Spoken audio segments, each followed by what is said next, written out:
Now, let me offer you, there's gonna be so many things we're gonna cover and we're gonna do that in order for you to be able to really retain it, your brain needs kind of some triggers that'll remind you of the basic content of this. So you might wanna write these 4 words down. The first word is the word perception. Perception. This is a core principle of life, and that principle is simple. Whatever you perceive is gonna be true for you. Whatever you perceive is gonna be true for you, so you better control your perceptions. Don't let your perceptions be controlled by others. And we're gonna learn lots of ways to change our perceptions and therefore immediately change the way we feel, the way we behave, the way we think. You know, if somebody perceives that the witch doctor has pointed at them and put a hex on them and they're gonna die of a heart attack, when a person believes that with certainty, they give an unquestioned command to their body and their heart stops. Happens in all the cultures of the world. That's the power of perception. Perception can make you feel euphoric or it can make you feel depressed about the same thing. It just has to do with how you structure perception. Most of us are running around allowing our perceptions to be shaped by others or shaped by old scripts, old dialogues, old belief structures that we never really consciously designed, and we're paying the price for them. So one of the things we're going to do is show you a variety of ways of changing perception. Another key word for your file cabinet is going to be the word physiology. And when you change your physiology, it changes your perception. So this is huge leverage. It is the great gift your Creator has given you. Most of us have not consciously used our physiology effectively. We want to do that. And you might want to notice right now because you have a lot of old habits. Old habits are you sit in a chair with a notebook and you go into a deep trance. Now one important way to keep your physiology up, besides breathing and being up, is to yell back the answers to what we're talking about because that'll keep you in what we call uptime. Uptime is where your mind is fully active. It's easy to be passive, but if you have to communicate out loud, that's why I ask you to do that, it'll keep you up there. So you want to do that, yes or no? Yes. Outstanding. Third key word is the word rapport. Rapport.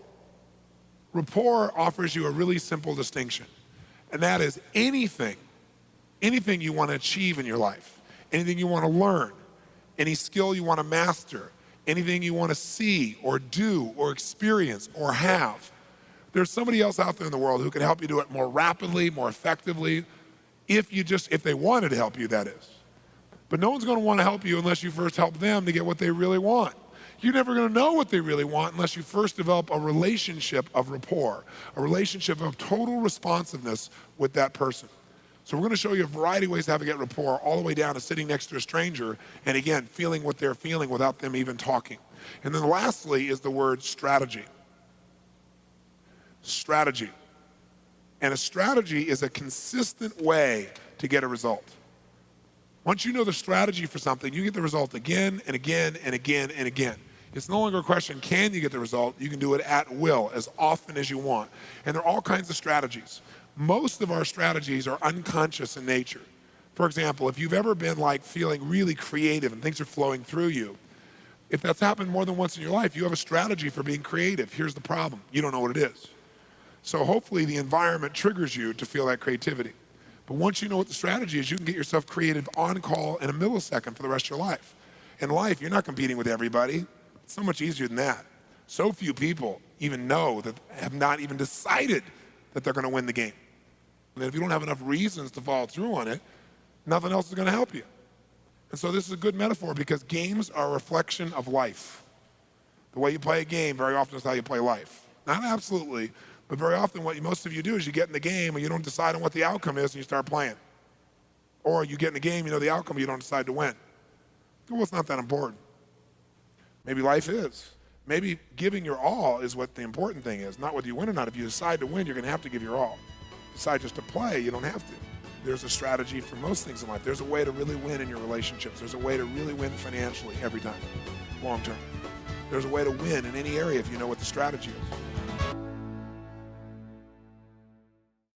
Creativity is not a gift, it's a strategy. It's not about waiting for inspiration. It's about building triggers into your mind and body that fire when you need them most. Tony Robbins gives you 4 simple but powerful tools.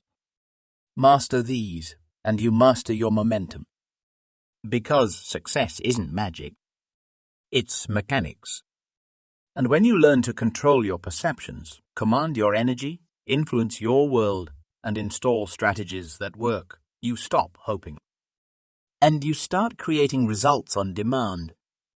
This is your wake-up call to take back creative control.